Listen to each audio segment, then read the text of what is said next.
नमस्कार साथियों, राजस्थान के इतिहास की क्लास में आप सभी का स्वागत है। तो साथियों, अपने राजस्थान का इतिहास चल रहा था जिसमें आपके मेवाड़ का इतिहास चल रहा था और मेवाड़ के इतिहास में अपने जो है महाराणा कुंभा जो महान शासक है उनकी चर्चा कर रहे थे।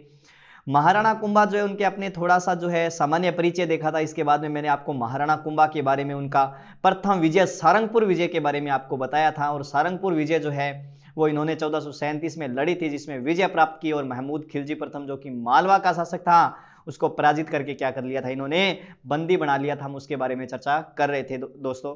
तो विजय स्तंभ जो है, विजय स्तंभ इसके बाद में उसकी सारंगपुर विजय के उपलक्ष्य में ही इन्होंने जो है विजय स्तंभ का निर्माण करवाया था। विजय स्तंभ, कीर्ति स्तंभ, गरुड़ ध्वज, विष्णु ध्वज, विक्ट्री टावर या फिर वैश्य स्तंभ के जिनके नाम से जिनको जाना जाता है, इसके बारे में अपने थोड़ा सा पढ़ लेते हैं। तो दोस्तों, अपने विजय स्तंभ की एक बार जो है फोटो देख लेते हैं, कैसा विजय स्तंभ है उसके बारे में अपने देखते हैं। तो दोस्तों, आपको आपके मोबाइल स्क्रीन पर विजय स्तंभ दिखाई दे रहा है, विजय स्तंभ की फोटो आपको दिखाई दे रही है। तो दोस्तों, ये क्या है? ये महाराणा कुंभा द्वारा निर्मित जो है वो क्या बना हुआ है? विजय स्तंभ बना हुआ है। क्या बना हुआ है दोस्तों? महाराणा कुंभा द्वारा निर्मित जो है वो क्या बना हुआ है? विजय स्तंभ बना हुआ है। क्या बना हुआ है? विजय स्तंभ बना हुआ है। महाराणा कुंभा द्वारा निर्मित विजय स्तंभ बना हुआ है। ठीक है, तो इस विजय स्तंभ की अपने चर्चा करने वाली है। तो दोस्तों, इसका नाम क्या है? विजय स्तंभ है। क्या नाम है इसका? विजय स्तंभ। विजय स्तंभ है, विजय स्तंभ। और इस विजय स्तंभ का जो निर्माण है, निर्माण किसने करवाया था? निर्माण करवाया गया महाराणा कुंभा के द्वारा। किसके द्वारा? महाराणा कुंभा के द्वारा इस विजय स्तंभ का क्या करवाया गया? निर्माण करवाया गया। तो महाराणा कुंभा के द्वारा इसका निर्माण जो है वो कब से कब तक करवाया गया? 1440 से लेकर 1448 के बीच में जो है इसका निर्माण करवाया गया। इतने सन में इसका निर्माण करवाया गया है और ये 1440 में बनना प्रारंभ हुआ था, 48 में ये क्या हो गया था? पूर्ण हो गया था। ये जो विजय स्तंभ है, इसके जो वास्तुकार हैं दोस्तों, वास्तुकार में नाम आता है जेता नापा पुंजा, जेता नापा पुंजा पोमा। जेता नापा पुंजा पोमा जो है इसके वास्तुकार में नाम आता है। 1440 से लेकर 1448 के बीच में इसका क्या करवाया गया है? निर्माण करवाया गया। और निर्माण किसके द्वारा? जो निर्माण है वो किसके द्वारा करवाया गया है? महाराणा कुंभा के द्वारा जो है इसका निर्माण करवाया गया। किसके द्वारा करवाया गया? महाराणा कुंभा के द्वारा विजय स्तंभ का क्या करवाया गया है? निर्माण करवाया गया। और विजय स्तंभ का निर्माण किसने, कौन से विजय के उपलक्ष्य में? तो सारंगपुर विजय के उपलक्ष्य में जो है विजय स्तंभ का निर्माण करवाया था। किसने करवाया था? महाराणा कुंभा ने करवाया था। इसका निर्माण किसने करवाया है? महाराणा कुंभा। और इसके जो वास्तुकार है, वास्तुकार में नाम आता है किसका? जेता नापा पुंजा पोमा। इसके वास्तुकार कौन है? जेता नापा पुंजा पोमा जो है इसके क्या है? वास्तुकार हैं दोस्तों। इसके अलावा जो है अगर हम इसमें कोई चर्चा करेंगे तो इसमें आपके चर्चा करने वाली है कि ये जो है ये इस पर खर्चा कितना आया था। तो खर्चा इस पर आया है लगभग 90 लाख रुपए का इस पर खर्चा आया है। कितना खर्चा है? 90 लाख रुपए का। और ये 9 मंजिला भवन है। पहली मंजिल है, दूसरी मंजिल है, तीसरी है, चौथी, पांचवी, छठी, सातवीं, आठवीं और ये 9वीं मंजिल है। इसके कितनी मंजिला भवन है ये? तो 9 मंजिला भवन है दोस्तों। कितने मंजिला है? 9 मंजिला भवन है ये।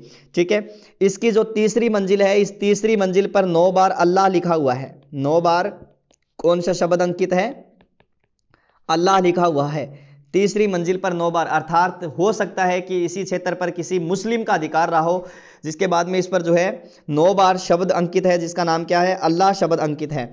और ये जो स्तंभ है वो समर्पित किसको किया गया है? तो ये समर्पित किसको है? भगवान विष्णु को समर्पित है। किसको है? भगवान विष्णु को समर्पित है।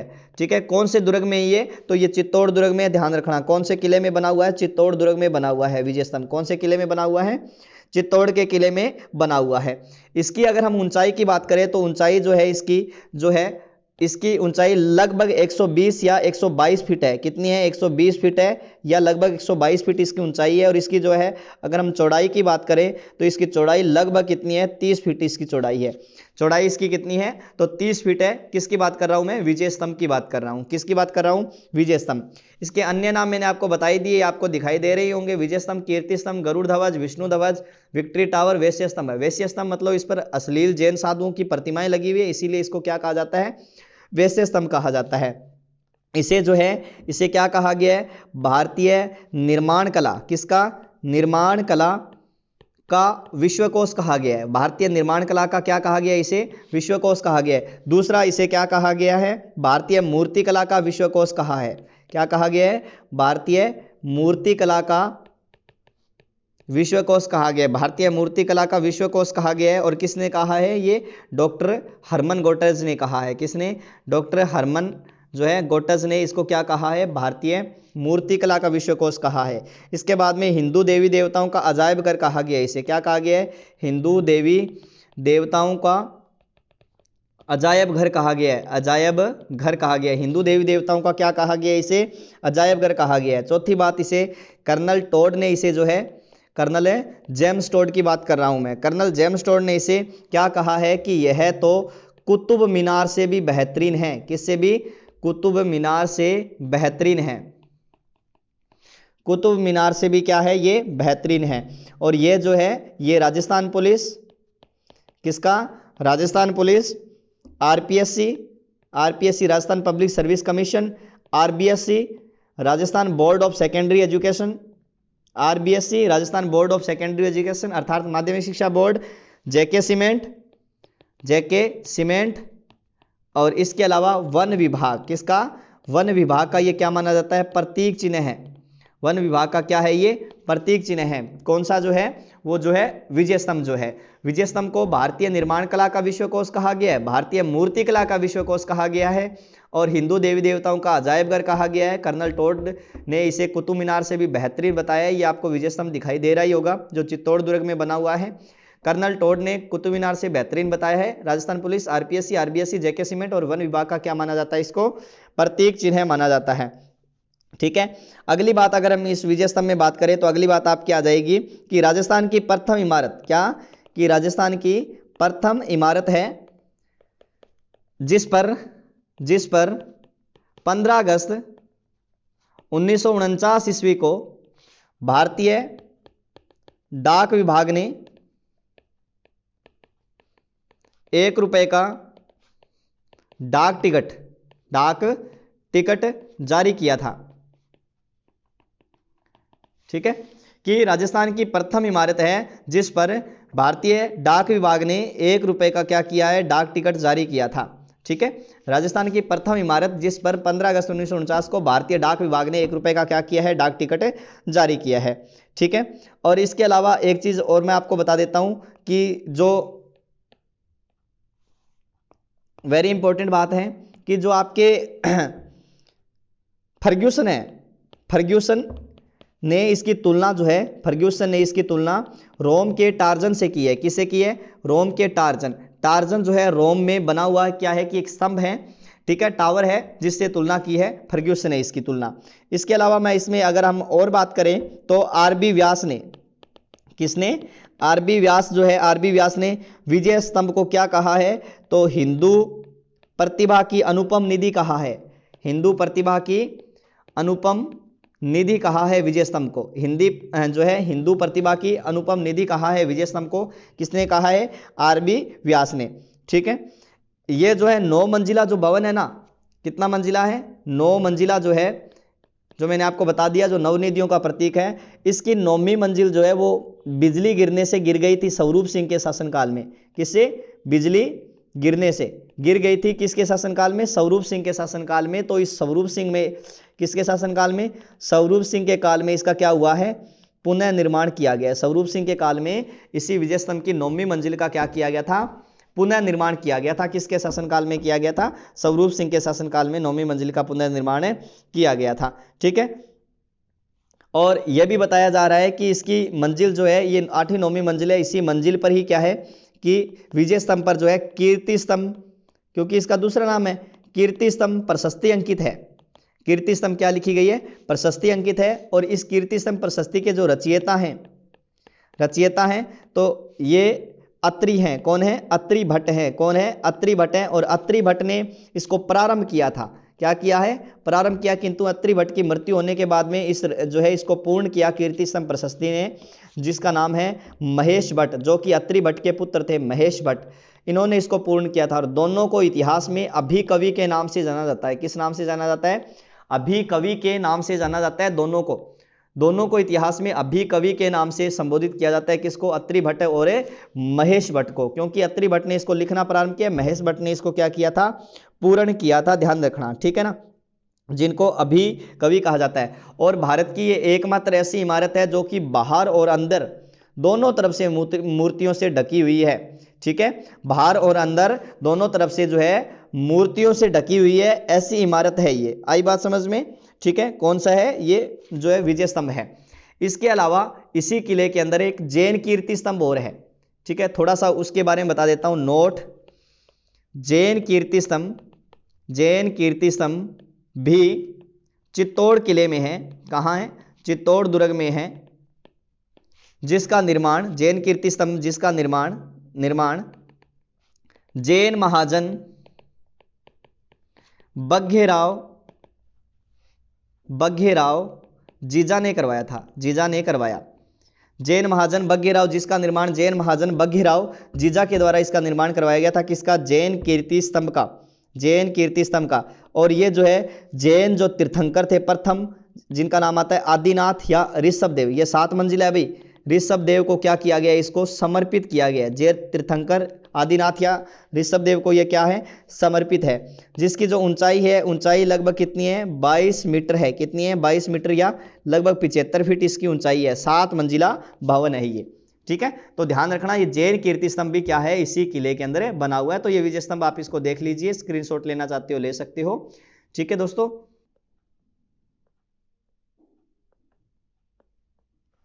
आगे चलते हैं अपने। आगे देखो, महाराणा कुंभा के कुछ कुंभा के कुछ महत्वपूर्ण सन आपको याद रखने हैं। देखो, एक तो आपको याद रखना है 1423, इसके बाद में आपको याद रखना है 1433, फिर आपको 1437, 1438, 1400 फिर 43, 1446, फिर आपको याद रखना है 1452, इसके बाद में याद रखना है 1453 याद रखना है, फिर आपको 1456 याद रखना है, फिर आपको 1456 याद रखना है, इसके बाद में फिर आपको 1456 याद रखना है, फिर आपको 1457 याद रखना है, और फिर आपको 1468 याद रखना है। तो इतने सन आपको याद करने हैं।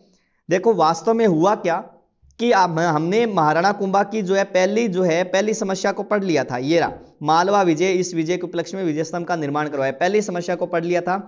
तो ये सन पढ़ने से पूर्व मैं महाराणा कुंभा की दूसरी समस्या को अपने थोड़ा सा बता देता हूं मैं आपको।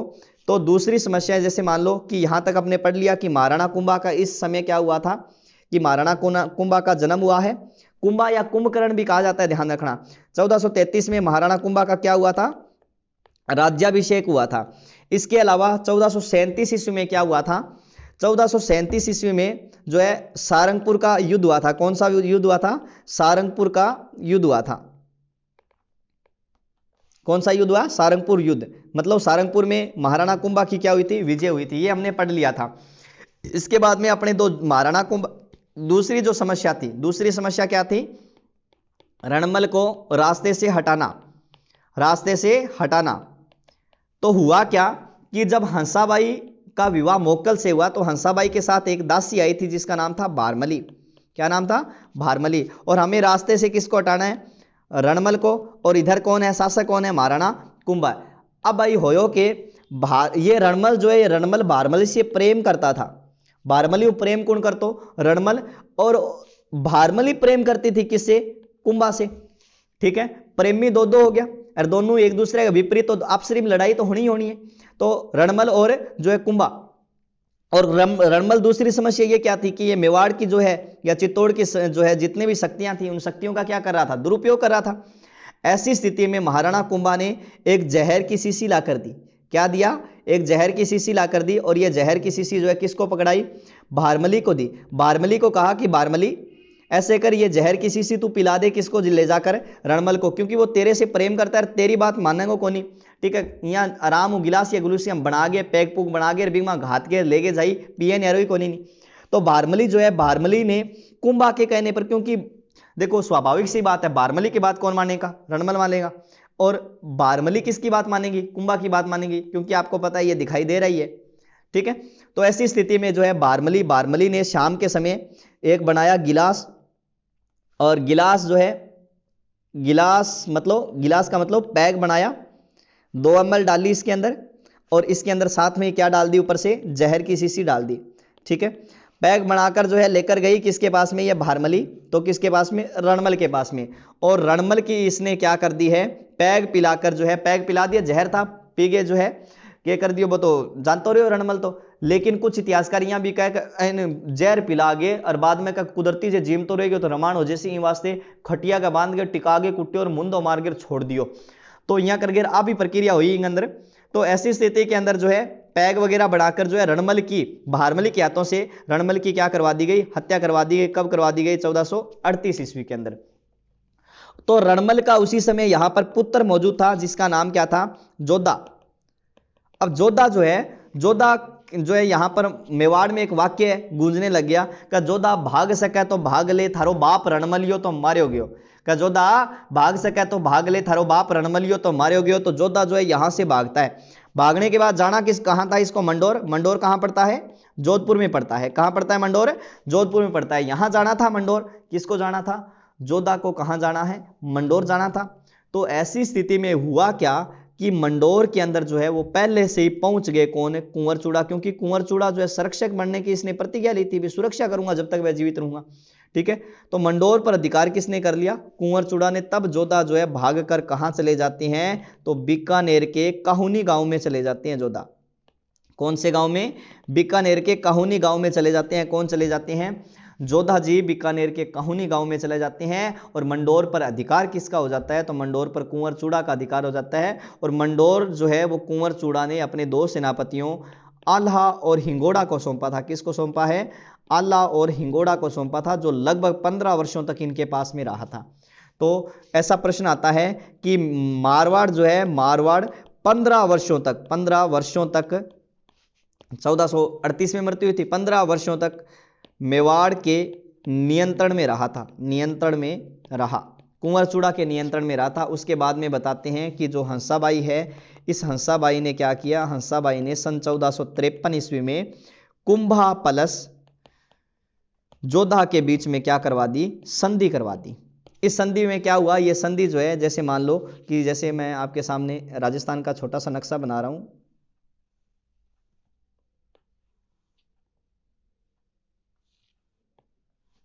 कि जैसे मान लो कि ये क्षेत्र है जिसका नाम है सोजत, पाली पड़ता है, पाली में।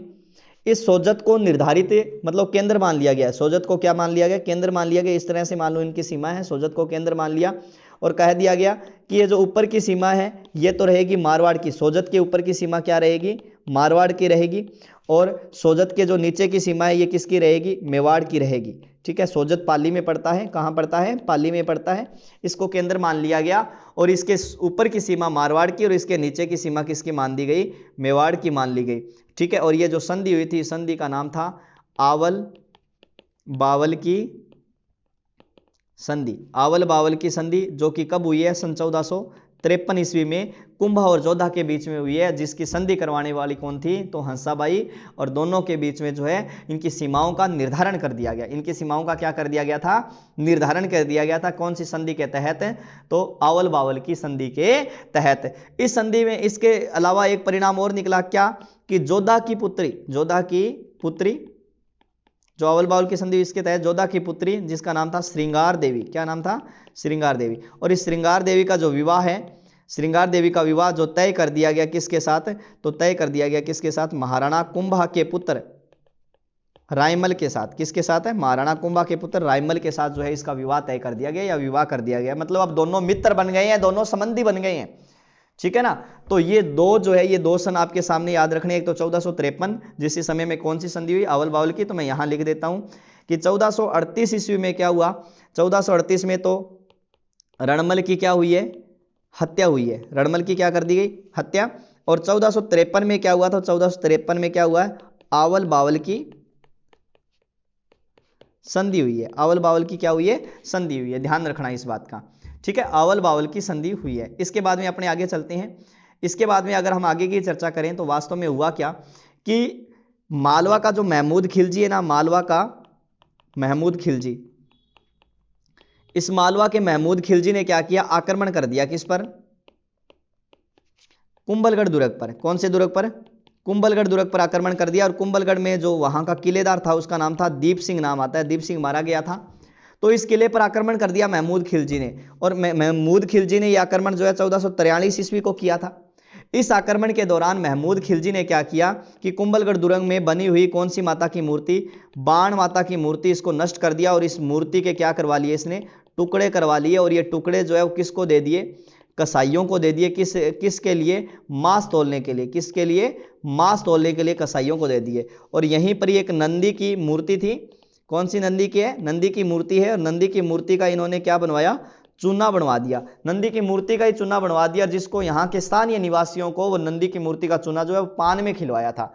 ध्यान रखना इस बात का, नंदी की मूर्ति का चूना किस में खिलवाया है, पान में खिलवाया है। और ये आक्रमण कब का है, 1443 का। कौन से दुर्ग में आक्रमण है, ये कुंभलगढ़ दुर्ग के अंदर। और जो बाण माता है वो बाण माता इन सिसोदियों की क्या कहलाती है, कुल देवी कहलाती है, कुल देवी। और इनका नंदी की मूर्ति दोनों को ही नष्ट कर दिया था किसने, तो महमूद खिलजी ने। और महमूद खिलजी जो बताते हैं कि वर्षा ऋतु के कारण वापस लौट गया था, ऋतु के कारण वापस लौटा था। तो 1443 में अपने फिर से अपने आगे यहां देखते हैं, जो 1443 सन दिखाई दे रहा है आपको, इस 1443 के समय हुआ क्या था। तो 1443 ईस्वी में महमूद खिलजी का, खिलजी प्रथम है भाई है जिसको बंदी बनाया, खिलजी का प्रथम का किस पर, मांडलगढ़ सॉरी कुंभलगढ़ पर आक्रमण, किस पर है, कुंभलगढ़ पर आक्रमण। महमूद खिलजी प्रथम का कुंभलगढ़ पर आक्रमण, ठीक है ना दोस्तों। इसके बाद में आपके जो है 1443 में 43 हो गया, 46 में इसने क्या किया, महमूद खिलजी प्रथम का मांडलगढ़ पर आक्रमण। कोई परिणाम नहीं निकला था, वापस लौट आया था ये मांडलगढ़। मतलब इतिहासकार, कुछ राजस्थान के इतिहासकार लिखते हैं कि कुंभा ने इसको पराजित करके वापस भेज दिया था। मांडलगढ़ कहाँ पड़ता है, तो भीलवाड़ा। तो मांडलगढ़ पर क्या कर दिया है, आक्रमण, किसका, महमूद खिलजी प्रथम का, ठीक है। इसका अब क्या हो गया, मांडलगढ़ पर आक्रमण हो गया, कब, 1446 ईस्वी के अंदर, ठीक है ना। वापस लौटना पड़ा था, वापस लौटना पड़ा था। अब इसके बाद में आगे की चर्चा करते हैं 1452 की। तो वास्तव में 1452 में हुआ क्या है कि 1452 ईस्वी में कि सिरोही का शासक उस समय सहसमल चौहान था। सिरोही का राजा कौन था, सहसमल चौहान। इस सिरोही के शासक सहसमल चौहान, इसे ये अपनी सीमाओं का जो है इसे विस्तार कर रहा था, मतलब बढ़ा रहा था, मेवाड़ की सीमाओं में प्रवेश कर रहा था। तब महाराणा कुंभा ने क्या किया, कुंभा ने क्या किया, अपना एक सेनापति है जिसका नाम है नारसिंह डोडिया, नारसिंह डोडिया या फिर नरसिंह डोडिया, नरसिंह डोडिया। इस डोडिया को भेजा किस पर आक्रमण करने के लिए, सहसमल चौहान पर आक्रमण करने के लिए, सहसमल चौहान पर आक्रमण करने के लिए। सहसमल चौहान इसमें पराजित हो गया। ये सहसमल चौहान वही है जिसने 1425 में सिरोही बसाया था, ठीक है। सहसमल चौहान पराजित हुआ, पराजय हो गया तो कुंभा विजयी हुए। कुंभा ने इस विजय के उपलक्ष्य में एक तो बसंती दुर्ग बनवाया था, बसंती दुर्ग बनवाया कहां पर, सिरोही में, जिसको बसंतगढ़ के नाम से भी जाना जाता है। सिरोही में जिसे बसंतगढ़ के नाम से भी जाना जाता है, या बसंती दुर्ग का निर्माण करवाया था सिरोही के अंदर, किसने, महाराणा कुंभा ने करवाया है। महाराणा कुंभा ने सिरोही के अंदर बसंती या बसंतगढ़ दुर्ग का निर्माण करवाया था। दोस्तों ध्यान रखना इस बात का। इसके अलावा अगर हम ये बात करें महाराणा कुंभा की, तो महाराणा कुंभा जो है बसंती दुर्ग या बसंतगढ़ दुर्ग बनवाया है। इसके अलावा महाराणा कुंभा ने क्या किया कि महाराणा कुंभा ने यहीं पर ही अचलगढ़, सिरोही के अंदर ही कौन सा दुर्ग है, अचलगढ़ दुर्ग का निर्माण करवाया था। किसने, इसी विजय के उपलक्ष्य में, सिरोही विजय के उपलक्ष्य में यहां पर अचलगढ़ दुर्ग का निर्माण भी करवाया। और अचलगढ़ दुर्ग में अचलेश्वर महादेव का मंदिर भी बनवाया था। अचलगढ़ दुर्ग का निर्माण भी करवाया था और अचलेश्वर महादेव के मंदिर का निर्माण भी करवाया था। किसने करवाया था, सिरोही विजय के उपलक्ष्य में महाराणा कुंभा ने करवाया था। ध्यान रखना इस बात का। महाराणा कुंभा ने अचलगढ़ दुर्ग बनवाया, अचलेश्वर महादेव के मंदिर का निर्माण करवाया, बसंती दुर्ग बनवाया और ये सिरोही में बनवाया था। तो 1452 में क्या हो जाएगी, महाराणा कुंभा की सिरोही विजय, ठीक है, कुंभा की सिरोही विजय, महाराणा कुंभा की सिरोही विजय, ठीक है।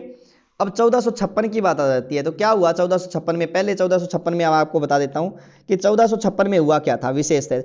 1456 में हुआ क्या कि महाराणा कुंभा की नागौर विजय थी। कौन सी विजय थी, नागौर विजय थी, किसकी, महाराणा कुंभा की। तो इसमें इसका जो कारण क्या था, कारण यही था कि नागौर में जो है फिरोज खां नाम का एक शासक था। इस फिरोज खां की क्या हो गई, मृत्यु हो गई थी। नागौर में फिरोज खां नाम का एक शासक था, फिरोज खां की क्या हो गई थी, मृत्यु हो गई थी, ठीक है। फिरोज खां की जब मृत्यु हुई तो उसके बाद उसका पुत्र था, फिरोज खां का पुत्र है जिसका नाम है शमस खां, क्या है, समस खां। और ये समस खां जो है नागौर का क्या बन गया, शासक बन गया। लेकिन उसी समय गुजरात का राजा था जिसका नाम था कुतुबुद्दीन शाह। क्या नाम है, कुतुबुद्दीन शाह। कुतुबुद्दीन शाह यहाँ का शासक है। इस कुतुबुद्दीन शाह के जो है सहयोग से समस खां जो है, कुतुबुद्दीन शासक जो है ये शाह है, इसके सहयोग से समस खां का छोटा बेटा था जिसका नाम था मुजाहिद खां। क्या नाम था, मुजाहिद खां। ये राजा बनना चाहता था कुतुबुद्दीन के सहयोग से समस खां को हटाकर। इसको समस खां को देखो दोबारा सुन लीजिए, फिरोज खां नाम का जो शासक है उसकी मृत्यु हो गई, नागौर का था, और शमस खां जो है उसका पुत्र था। और शमस खां जो शासक बना तब बताते हैं कि गुजरात के कुतुबुद्दीन शाह की मदद से मुजाहिद खां जो है क्या हुआ कि नागौर का स्वामी बना, किंतु गुजरात के शासक कुतुबुद्दीन शाह के सहयोग से शमस खां को अपदस्थ कर उसका छोटा भाई जो है मुजाहिद खां क्या बन गया था, शासक बन गया था। ये मैं आपको बता रहा था। और 1456 में हुआ क्या था वास्तव में कि शमस खां जो है, शमस खां सशर्त कुंभा से मदद लेने के लिए नागौर का स्वामित्व प्राप्त कर लेता है। शमस खां क्या कर लेता है, कुंभा की मदद से सशर्त नागौर का क्या बन जाता है, स्वामी बन जाता है। ठीक है, नागौर का स्वामी बन जाता है। परंतु इन्होंने जो शर्त रखी गई थी भी नागौर का स्वामी बनने के बाद में तो दुर्ग की जो है किलेबंदी शुरू नहीं करेगा। तो ऐसी स्थिति में इसने क्या किया, शमस खां ने दुर्ग की किलेबंदी स्टार्ट कर दी। दुर्ग की क्या कर दी है, किलेबंदी स्टार्ट कर दी है, किलेबंदी प्रारंभ कर दी दुर्ग की। किसने, शमस खां ने। शमस खां ने किलेबंदी शुरू कर दी और कुंभा ने शमस खां पर क्या कर दी है, चढ़ाई कर दी है। किसने, कुंभा ने चढ़ाई कर दी है। और कुंभा जो है इसके अंदर क्या रहे थे, विजय रहे थे। तो ये कुंभा की क्या मानी जाती है, नागौर विजय मानी जाती है। दोबारा सुन लीजिए, मैं इसको समझा देता हूं। फिरोज खां, फिरोज खां नागौर का शासक है, इसकी मृत्यु हुई, इसका पुत्र शमस खां राजा बना। शमस खां जब राजा बना तो उस समय बताते हैं कि शमस खां का भाई था जिसका नाम था मुजाहिद खां। शमस खां का भाई जो है उसका नाम क्या था, मुजाहिद खां। तब ऐसी स्थिति में क्या हुआ कि इस कुतुबुद्दीन शाह ने मुजाहिद खां की मदद की। क्या किया कि इन्होंने शमस खां को राजगद्दी से हटाकर वहां का क्या बन गए हैं, ये शासक बन गए हैं। इसके बाद में क्या हुआ, 1456 में जो है शमस खां ने कुंभा की मदद से नागौर वापस प्राप्त कर लिया। ये पहले ये राजा बन गया, ये बन गया, फिर इसके बाद में ये बन गया। तो अब इसे नागौर जो है, नागौर वापस प्राप्त कर लिया शमस खां ने। ठीक है, किसकी मदद से, कुंभा की मदद से। और कुंभा ने कहा था तू किलेबंदी नहीं करेगा किसी भी हालत में, लेकिन इसने शर्तों के विरुद्ध किलेबंदी की। तब कुंभा ने इस पर चढ़ाई की और चढ़ाई करने के बाद में शमस खां को क्या कर दिया था, इसने पराजित कर दिया था। और पराजित करने के बाद शमस खां जो है यहाँ का जो है नियंत्रण किसके हाथ में आ गया था, कुंभा के नियंत्रण में आ गया था। तो 1456 में कुंभा की कौन सी विजय आ जाएगी, नागौर विजय आ जाएगी। कौन सी विजय आ जाएगी, नागौर विजय आ जाएगी। इसके बाद में क्या हुआ कि 1456 में पुनः आक्रमण हुआ किसका, महमूद खिलजी प्रथम का मांडलगढ़ पर पुनः आक्रमण। इसने मांडलगढ़ पर पुनः से आक्रमण कर दिया। किसने, महमूद खिलजी प्रथम ने। तब फरिश्ता नामक इतिहासकार है वो लिखता है कि महाराणा कुंभा ने इसे बहुत सारी धनराशि देकर वापस भेज दिया था। ये फरिश्ता नामक इतिहासकार लिखता है, ध्यान रखना इस बात का। लेकिन फरिश्ता तो यह भी लिखता है कि इसमें ऐसी स्थिति में हुआ क्या था कि फरिश्ता यह भी बात लिखता है कि दोनों के बीच में 5 बार आक्रमण पर 5 बार युद्ध हुए थे। प्रत्येक बार कुंभा के द्वारा, दोनों के बीच में 5 संघर्ष हुए थे। प्रत्येक बार कुंभा के द्वारा महमूद खिलजी को बहुत सारी धनराशि देकर वापस लौटा दिया गया था। यह बात लिखता कौन है, तो फरिश्ता लिखता है। फरिश्ता के अनुसार दोनों के बीच में 5 संघर्ष हुए थे। 5वीं बार महाराणा कुंभा ने बहुत सारी धनराशि देकर जो है खिलजी को क्या कर दिया, वापस भेज दिया था। अब हुआ क्या कि गुजरात का शासक कौन था, गुजरात का शासक है कुतुबुद्दीन शाह। क्या नाम आता है, कुतुबुद्दीन शाह। कुतुबुद्दीन शाह था। और मालवा का कौन है, मालवा का राजा है महमूद खिलजी प्रथम। महमूद खिलजी ने कुतुबुद्दीन को टेलीफोन किया और कहा भी अहियां करा आपा दोनों बेली बन जावा, दोस्त बन जावा, मित्र बन जावा। दोनों दोस्त बन जाए, मित्र बन जाए। दोनों दोस्त बनकर अपने जो है उन पर क्या करें, कुंभा पर अटैक करें। और कुंभा पर अगर दोनों दोस्त बनकर अटैक करेंगे तो कुंभा वास्तव में सच में क्या हो जाएगा, पराजित हो जाएगा। सच में पराजित हो जाएगा। ठीक है, तो इसके बाद में बताते हैं कि दोनों के बीच में, मालवा और गुजरात के बीच में, मालवा प्लस गुजरात जो है इनके बीच में एक संधि होती है जिसका नाम है चंपानेर की संधि। चंपानेर की संधि होती है दोनों के बीच में। जिसमें कब होती है 1456 में भी दोनों जो है एक दूसरे की मदद करेंगे, किसके विरुद्ध, कुंभा के विरुद्ध, और दोनों एक साथ मिलकर क्या करेंगे, अटैक करेंगे। तो 1457 ईस्वी में हुआ क्या, वास्तव में दोनों ने मिलकर आक्रमण कर दिया, मालवा और गुजरात वर्सेस कुंभा।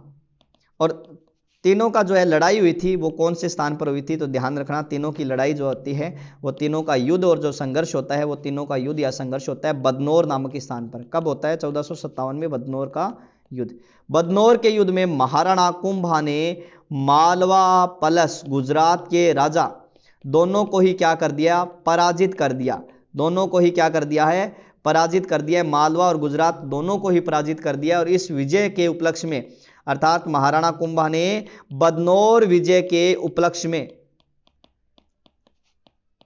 जो है बदनौर में कुशाला माता के मंदिर का निर्माण करवाया था। बदनौर विजय के उपलक्ष्य में बदनौर में कुशाला माता के मंदिर का निर्माण करवाया था। और यह कुशाला माता का मंदिर का निर्माण किसने करवाया है, महाराणा कुंभा ने करवाया है। तो महाराणा कुंभा ने बदनौर विजय के उपलक्ष्य में कुशाला माता के मंदिर का निर्माण करवाया था बदनौर भीलवाड़ा के अंदर। बदनौर भीलवाड़ा में पड़ता है, ध्यान रखना। और बात आती है, अब लास्ट सन रहता है 1468 ईस्वी का। तो 1468 ईस्वी में क्या हुआ था, वास्तव में 1468 ईस्वी में हुआ क्या था, 1468 में महाराणा कुंभा की उसके पुत्र उदा ने कटार भोंककर, जब ये मामादेव कुंड के पास में बैठे थे तब कटार भोंककर जो है इसकी क्या कर दी गई थी, हत्या कर दी गई थी। किसकी हत्या कर दी गई है, महाराणा कुंभा की, इसी के पुत्र उदा ने। उदा या उदयकरण जो कि मेवाड़ का क्या कहलाता है, पितृहंता शासक कहलाता है। मेवाड़ का क्या कहलाता है, पितृहंता राजा कहलाता है। तो मेवाड़ का पितृहंता राजा जो है वो कौन हो गया, तो उदा जो है वो क्या हो गया है, मेवाड़ का पितृहंता राजा कहलाता है। ठीक है दोस्तों, तो अपने यहाँ पर लिख देते हैं जो सन लिखे हैं अपने अलग अलग। ठीक है, क्या सन लिखे हैं, 1456 में हुआ क्या था, तो 1456 ईस्वी में जो है चंपानेर की संधि हुई थी। चंपानेर की संधि हुई थी किस किस के बीच में, गुजरात प्लस मालवा के बीच में। मालवा के बीच में चंपानेर की संधि होती है। 1457 में क्या हुआ होता है, तो कुंभा की बदनौर विजय, कुंभा की बदनौर विजय होती है, कुंभा की बदनौर विजय होती है।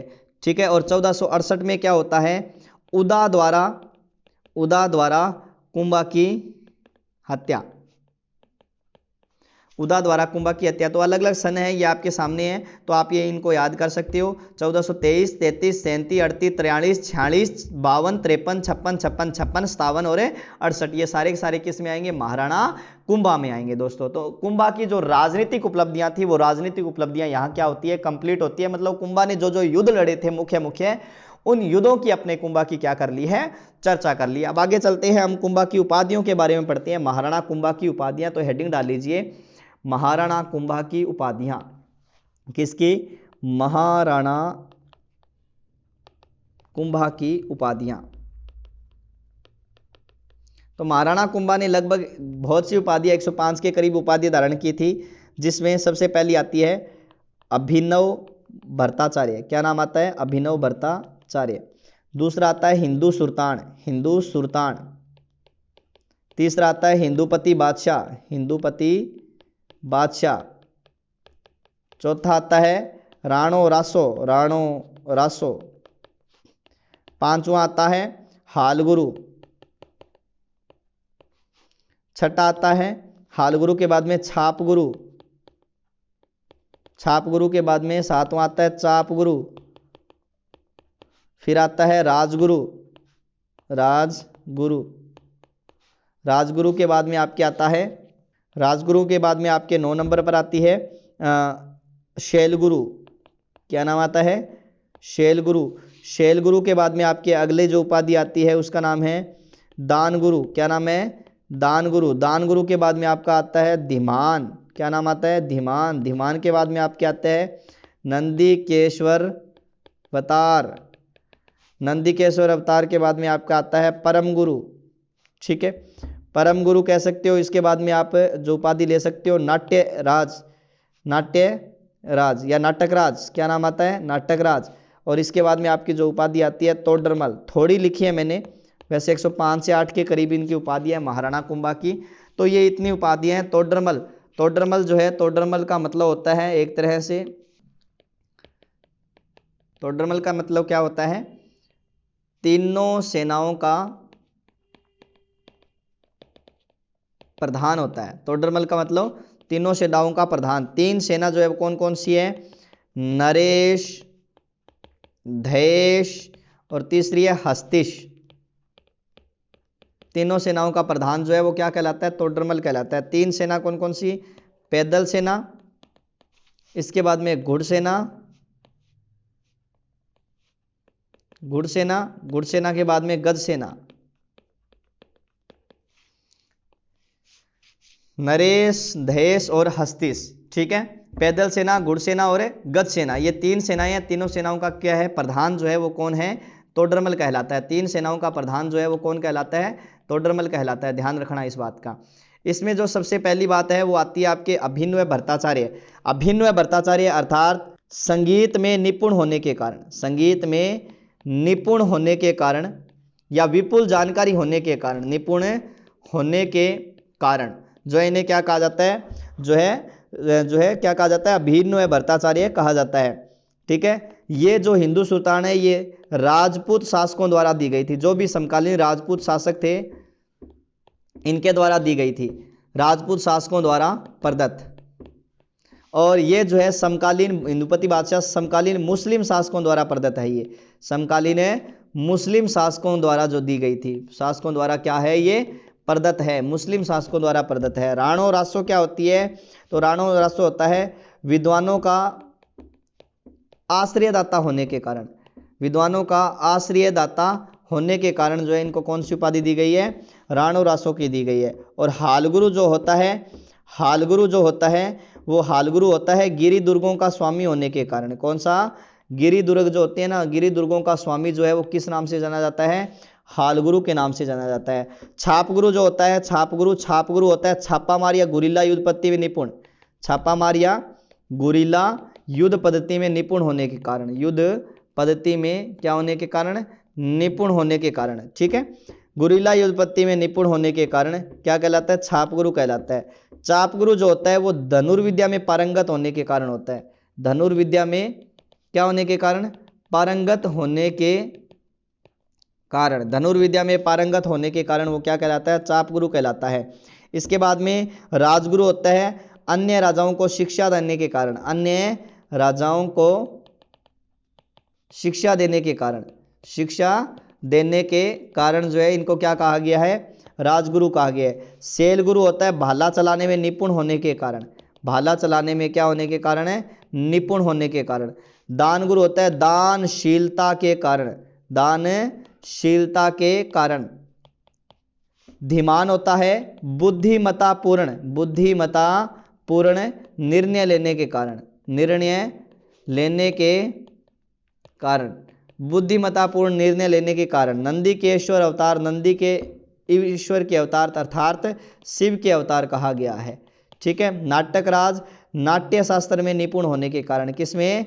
नाट्य शास्त्र में क्या होने के कारण है? निपुण होने के कारण इनको क्या कहा गया है? नाटक राज कहा गया। तो दोस्तों ये महाराणा कुंभा की उपाधियां आपके सामने अभिनव भट्टाचार्य हैं, हिंदू सुल्तान, हिंदूपति बादशाह, राणो रासो, हालगुरु, छापगुरु, चापगुरु, राजगुरु, शैलगुरु, दानगुरु, धीमान, नंदीकेश्वर अवतार, नाटक राज और तोडरमल, ये तीनों सेनाओं का जो प्रधान तोडरमल कहलाता है। ये महाराणा कुंभा की उपाधियां हैं, तो आप इनको अच्छी तरह से पढ़ लेना। क्या क्या उपाधि और किस उपाधि का क्या अर्थ है? सबसे ज्यादा इंपॉर्टेंट ये है आईएमपी, ये क्या है? आईएमपी है, आईएमपी वेरी इंपॉर्टेंट। इसके अलावा जो है इसमें जो इंपॉर्टेंट रहेगी वो ये रहेगी, आईएमपी रहेगी। बाकी इनका सबका नाम देकर आपसे पूछ सकता है, सबका नाम देकर जो है आपके जो है पूछ सकता है ये उपाधियां किसकी है। तो इंपॉर्टेंट जो है ज़्यादातर प्रश्न इसी के आते हैं का, तो यहाँ से उठा लेगा वो, और क्या यहीं से उठा लेगा वो प्रश्न आपके लिए बना सकता है। अब है महाराणा कुंभा संगीत के कारण जो है क्यों जाने जाते हैं, संगीत में किस तरह से जाने जाते हैं। तो अब महाराणा कुंभा के संगीत से संबंधित बातें करेंगे कि महाराणा कुंभा जो है संगीत के कारण कैसे फेमस हुए। तो महाराणा कुंभा में संगीत में पहली बात यही याद आती है कि प्रकांड संगीतज्ञ थे, ये संगीत के बहुत अच्छे ज्ञाता थे महाराणा कुंभा। और इनके जो संगीत गुरु हैं, संगीत गुरु इनके नाम आता है सारंग व्यास, सारंग व्यास इनके क्या थे? संगीत गुरु थे। और महाराणा कुंभा के जो चित्रकला गुरु है, चित्रकला गुरु है, और चित्रकला गुरु जो है उनमें नाम आता है हीरानंद का। किसका नाम आता है?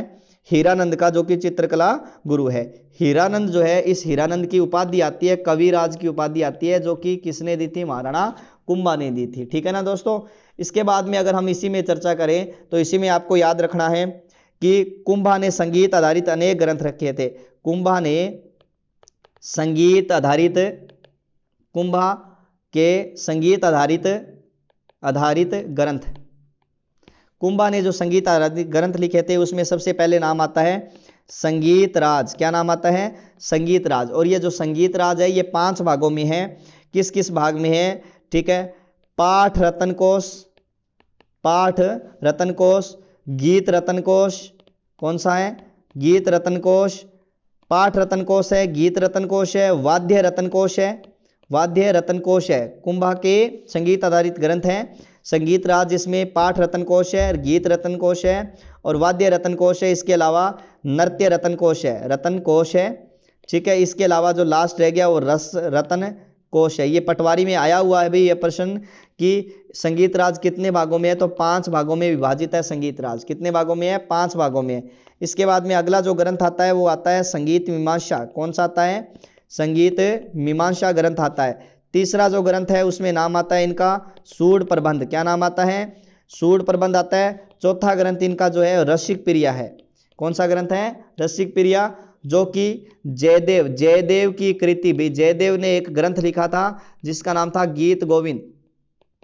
इसी गीत गोविंद का टीका है ये। गीत गोविंद का क्या है? टीका। टीका का मतलब होता है कोई, जैसे मान लो कि एक विशेष ग्रंथ है जो कि पूरे, जैसे मान लो जहां से मैं पढ़ा रहा हूं तो इतने जितने भी स्टाफ है यहाँ पर, सभी स्टाफ पर लिखा गया गीत गोविंद ग्रंथ है। तो किसी एक व्यक्ति को उसमें से चुन लेना, या किसी एक पात्र पर, या किसी एक व्यक्ति पर, या किसी एक विषय पर जो है उसी ग्रंथ में से उस पर टीका लिख देना, उस पर एक नया ग्रंथ लिख देना, वो उसकी क्या कहलाती है? टीका कहलाती है। तो रसिक प्रिया जो नाम का ग्रंथ है वो किसने लिखा था? महाराणा कुंभा ने लिखा था, जो जयदेव की कृति गीत गोविंद का क्या माना जाता है? टीका माना जाता है। इसके बाद में 5वां जो ग्रंथ आता है उसमें नाम आता है कामराज रतिसार नामक ग्रंथ की रचना भी की थी। किसकी? कामराज रतिसार नामक, जो कि जो 7 भाग है जिसमें, और जो भौतिकतावाद पर आधारित है। किस पर है? भौतिकतावादी ग्रंथ है ये, भौतिकतावादी ग्रंथ है। इसके अलावा इन्होंने जो है सुधा प्रबंध नामक ग्रंथ की रचना की थी। किसकी? सुधा प्रबंध। ठीक है, सुधा प्रबंध ग्रंथ की रचना की थी। इसके अलावा इन्होंने जो है संगीत करम दीपिका ग्रंथ भी लिखा है। संगीत करम दीपिका, संगीत करम दीपिका ग्रंथ भी लिखा है। इसके अलावा संगीत सुधा भी लिखी है इन्होंने, संगीत सुधा ग्रंथ की रचना भी की है। ठीक है, और इसके अलावा इन्होंने जो एक ग्रंथ और लिखा है जिसका नाम है नवीन गीत गोविंद, नवीन गीत गोविंद वाद्य प्रबंध की रचना भी की है। इसके अलावा इनके अगर ग्रंथ में बात करें तो हर वार्तिका जो है नामक, हरि वार्तिका नामक ग्रंथ की रचना भी किसने की थी? महाराणा कुंभा ने। तो महाराणा कुंभा के संगीत राज, संगीत मीमांसा, सूड प्रबंध, रसिक प्रिया, कामराज रतिसार, सुधा प्रबंध, संगीत करम दीपिका, संगीत सुधा, नवीन गीत गोविंद वाद्य प्रबंध और हर वार्तिका नामक ग्रंथ की रचना की थी। नोट लगाकर एक बात और लिख रहा हूं, नोट, महाराणा कुंभा ने चंडी शतक और दूसरा नाम है संगीत रत्नाकर पर क्या लिखी थी? टीका लिखी थी। टीका लिखी थी इन्होंने। तो चंडी शतक पर और संगीत रत्नाकर पर महाराणा कुंभा ने क्या लिखी है? टीका लिखी है, ध्यान रखना। और महाराणा कुंभा ने एक अन्य ग्रंथ और लिखा था। महाराणा कुंभा का एक अन्य ग्रंथ है, उस एक अन्य ग्रंथ में नाम आता है एकलिंग महात्म्य। कौन सा नाम है? एकलिंग महात्म्य नाम का ग्रंथ आता है, जो कि कौन सी भाषा में लिखा गया है? संस्कृत भाषा में। कौन सी भाषा में? संस्कृत भाषा में लिखा गया। और इसके जो रचयिता थे वो रचयिता कौन आते हैं? महाराणा कुंभा आते हैं। और इस एकलिंग महात्म्य का जो पहला भाग है, पहला भाग ही किसने लिखा था? प्रथम भाग, जिसका नाम है राजवर्णन, जो कि कुंभा ने लिखा था। ये क्या है? इसका प्रथम भाग है। प्रथम भाग राजवर्णन ही जो है कुंभा ने लिखा था। और इस ग्रंथ को पूर्ण किया था किसने? जो है कान्हा व्यास ने। किसने किया है? कान्हा व्यास ने, जो कुंभा के दरबार के वैतनिक कवि हैं। क्या माने जाते हैं? कुंभा के दरबार के वैतनिक कवि हैं। ठीक है, और कवि मेहा का नाम आता है, कवि मेहा, जो कि कवि मेहा भी जो है कुंभा के जो है समय में ही जो है एक रचनाकार थे। इन्होंने तीर्थमाला नामक ग्रंथ की रचना की थी कवि मेहा ने। और कवि मेहा तीर्थमाला जिसमें 120 तीर्थों का वर्णन किया गया है। ठीक है, 120 तीर्थों का क्या मिलता है, वर्णन मिलता है। कवि मेहा ने तीर्थमाला रचना की थी। ठीक है, कवि मेहा जो है कवि और इसके अलावा कुंभा जो है, कुंभा की पुत्री थी जिसका नाम था रवि जो है रमाबाई। क्या नाम है, रमाबाई। वह भी संगीत में निपुण थी। रमाबाई जो है यह भी क्या थी, संगीत में निपुण थी। किस में निपुण है, संगीत में निपुण है, संगीत में निपुण है। इसीलिए इसको रमाबाई को इतिहास के अंदर वागीश्वरी के नाम से जाना जाता है। वागीश्वरी अर्थात माता सरस्वती का क्या है, ये पर्यायवाची शब्द है वागीश्वरी। इसे वागेश्वरी या वागीश्वरी, ठीक है, इसे क्या कहा जाता है, वागीश्वरी भी कहा जाता है और क्या कहा जाता है, वागेश्वरी या वागेश्वरी के नाम से भी जाना जाता है। किसको जाना जाता है, महाराणा कुंभा की पुत्री है जिसका नाम क्या है, रमाबाई। ठीक है, इसका जो विवाह है जूनागढ़ के जो है मंडलिक के साथ हुआ था। विवाह जो है, विवाह जूनागढ़ के मंडलिक के साथ हुआ था, मंडलिक के साथ हुआ था। ठीक है, और लेकिन ये जो है ये वापस आ जाती है, वहाँ से जूनागढ़ छोड़कर वापस आ जाती है।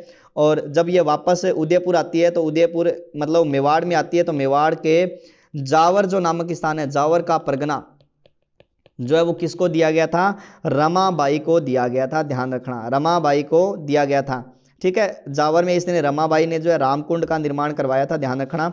और कुंभा जो है, महाराणा कुंभा की अगर बात करें तो कुंभा स्वयं क्या थे, वीणा वादक थे। ध्यान रखना, महाराणा कुंभा स्वयं क्या है, वीणा वादक है। और इसके साथ साथ महाराणा कुंभा स्वयं क्या है, विष्णु के भगत हैं। विष्णु के क्या माने जाते हैं, उपासक माने जाते हैं। साथ में तो भगवान विष्णु के उपासक माने जाते हैं और साथ में ये क्या माने जाते हैं, वीणा वादक थे और साथ में भगवान विष्णु के क्या थे, ये उपासक थे। कौन है, उपासक जो है, उपादक नहीं है, उपासक हैं। कौन है, भगवान विष्णु के जो हैं वो कौन है, महाराणा कुंभा जी हैं। महाराणा कुंभा जी के बारे में आपको ये बातें ध्यान रखनी है। और जो कुंभा है, उस कुंभा के दरबार में अगर हम बात करें तो दरबार में विद्वान थे जिसमें नाम आता है, एक तो सोम सुंदर सूरी था।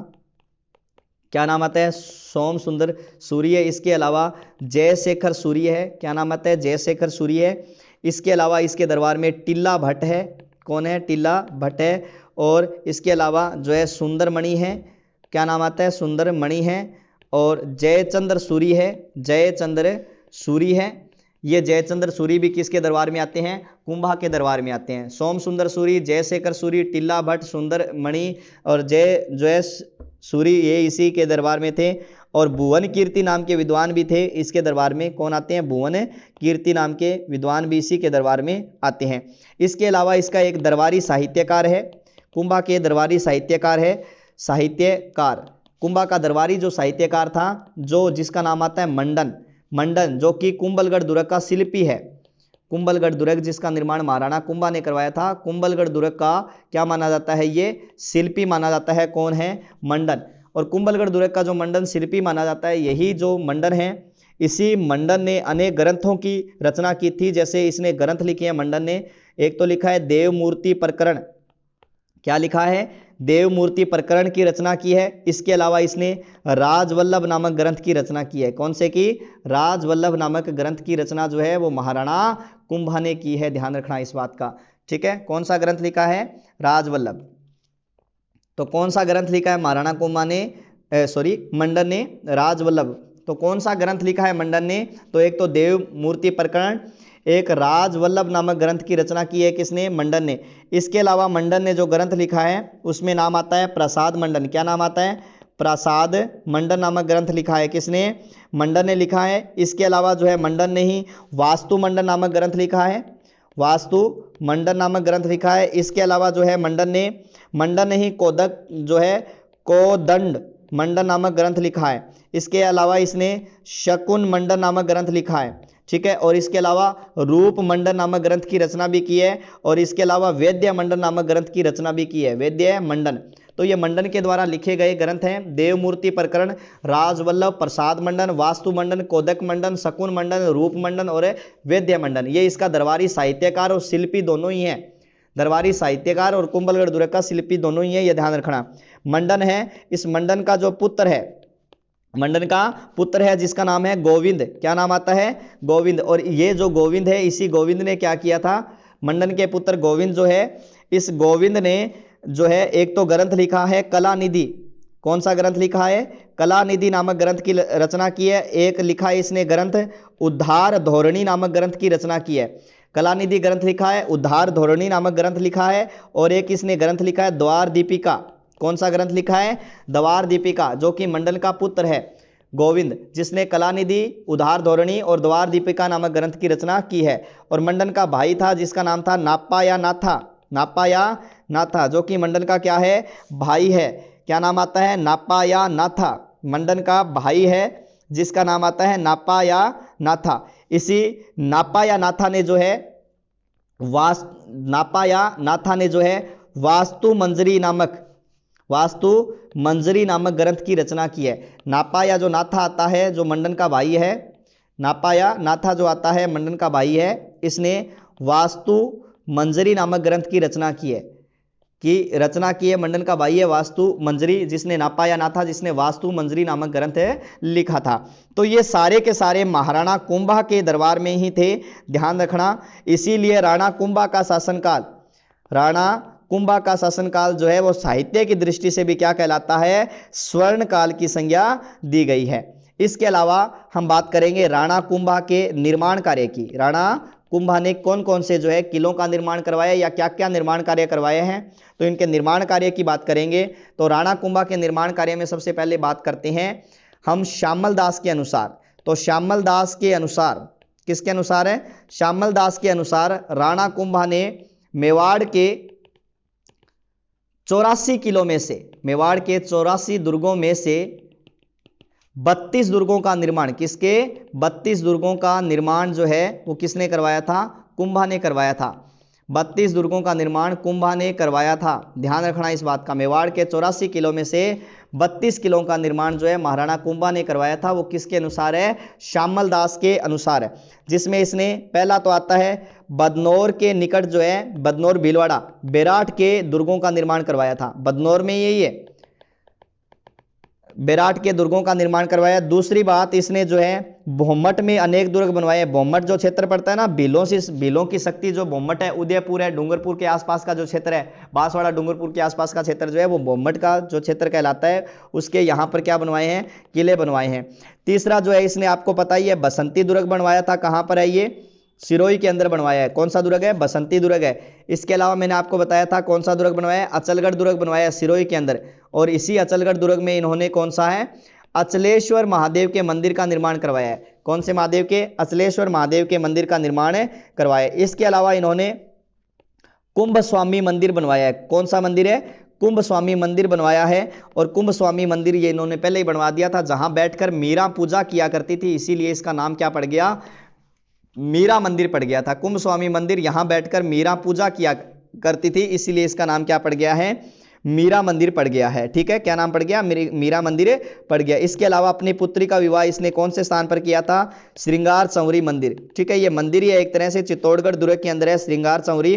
ठीक है, यहां पर जो है, यहां कुंभा की पुत्री रमाबाई का क्या हुआ था? रमाबाई का विवाह हुआ था, जो वर्तमान में एक जैन मंदिर है। श्रृंगार चौरी वर्तमान में क्या है? एक जैन मंदिर है, ध्यान रखना। ठीक है, वर्तमान में एक जैन मंदिर है जो चित्तौड़गढ़ के अंदर है। कुंभ स्वामी मंदिर, ये दोनों कहाँ हैं? चित्तौड़गढ़ के अंदर बने हुए हैं। ठीक है दोस्तों, इसके अलावा अगर हम बात करें दोस्तों, तो इसके अलावा निर्माण कार्य बहुत ज़्यादा है इसके। चित्तौड़ जो दुर्ग है, चित्तौड़ दुर्ग का जो सर्पिलाकार मार्ग है, चित्तौड़ दुर्ग का सर्पिलाकार मार्ग जो है, इस मार्ग का निर्माण जो है वो किसने करवाया था? सर्पिलाकार मार्ग का निर्माण कुंभा ने करवाया था। किसने करवाया है? कुंभा ने। इसके अलावा इसने मांडलगढ़ दुर्ग का पुनः निर्माण करवाया है। क्या करवाया है? मांडलगढ़ दुर्ग का पुनः निर्माण किसने करवाया? महाराणा कुंभा ने करवाया है। ठीक है, और महाराणा कुंभा ने जो है इसके अलावा जो है कुंभलगढ़ दुर्ग का निर्माण करवाया है। कुंभलगढ़ दुर्ग का निर्माण करवाया। कुंभलगढ़ दुर्ग कहाँ है? राजसमंद में है। राजसमंद में है कुंभलगढ़ दुर्ग, और इसका निर्माण करवाया है। कुंभलगढ़ दुर्ग में जो है, यह कुंभलगढ़ दुर्ग राजसमंद में है। यह कुंभा के द्वारा, या मतलब इन्होंने अपनी पत्नी कुंभी देवी की याद में, किसकी देवी की? कौन सी देवी है? कुंभी देवी की याद में महाराणा जो है कुंभा ने कुंभलगढ़ दुर्ग का निर्माण करवाया था। जो कुंभी देवी जो है वो कहाँ है? मतलब ये कुंभलगढ़ दुर्ग कहाँ है? राजसमंद में है। इसी कुंभलगढ़ दुर्ग में महाराणा प्रताप का जन्म हुआ था। प्रताप का क्या हुआ है? जन्म हुआ है। इसी दुर्ग के अंदर पृथ्वीराज जो है, पृथ्वीराज कछवा की, पृथ्वीराज सिसोदिया की 12 खंभों की छतरी है।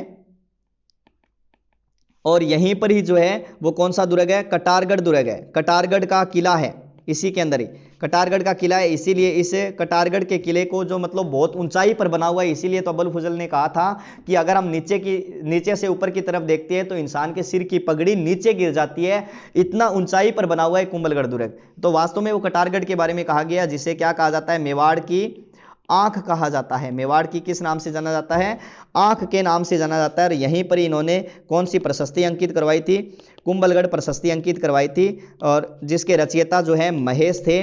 और ये कब करवाई गई है, 1460 में करवाई गई है। और यही कुंभलगढ़ दुर्ग जो है, इसकी जो दीवार है वो बहुत बड़ी है, जिसे ग्रेट वॉल ऑफ इंडिया कहा जाता है, अर्थात भारत की दीवार के नाम से इसे जाना जाता है। क्यों, ये इतनी चौड़ाई पर बनी हुई है जिस पर पृथ्वीराज सिसोदिया अपना अश्व दौड़ाता था। 4 से 8 अश्व जो है, इसके दीवार इतनी चौड़ी है कि एक साथ दौड़ सकते हैं, जो कि जो है विश्व की दूसरी सबसे बड़ी दीवार है। पहली ग्रेट वॉल ऑफ चाइना है, दूसरी विश्व की सबसे बड़ी दीवार जो है ये कुंभलगढ़ दुर्ग की दीवार है। ठीक है दोस्तों, यह भी इसी के बारे में कहा गया है।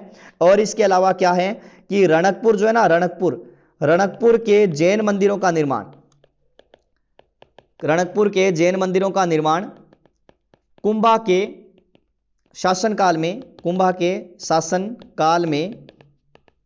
रणकपुर के जैन मंदिरों का निर्माण कुंभा के शासनकाल में 1439 ईस्वी में देपाक कह सकते हो, दीपा कह सकते हो, देपाक या दीपा, ठीक है, देपाक नामक शिल्पी के निर्देशन में जैन श्रेष्ठी धनरक शाह के द्वारा करवाया गया। अर्थात रणकपुर के जैन मंदिरों का निर्माण जो है कुंभा के शासनकाल में 1439 में देपाक नामक शिल्पी के निर्देशन में जैन श्रेष्ठी धनरक शाह के द्वारा करवाया गया था, जिसमें 1444 खंभे हैं, इसीलिए इन्हें खंभों का महल भी कहा जाता है। क्या कहा जाता है, खंभों का महल भी कहा जाता है। खंभों का क्या कहा जाता है, इन्हें महल भी कहा जाता है, क्योंकि इनके कितने खंभे हैं, 1444 खंभे हैं इनके।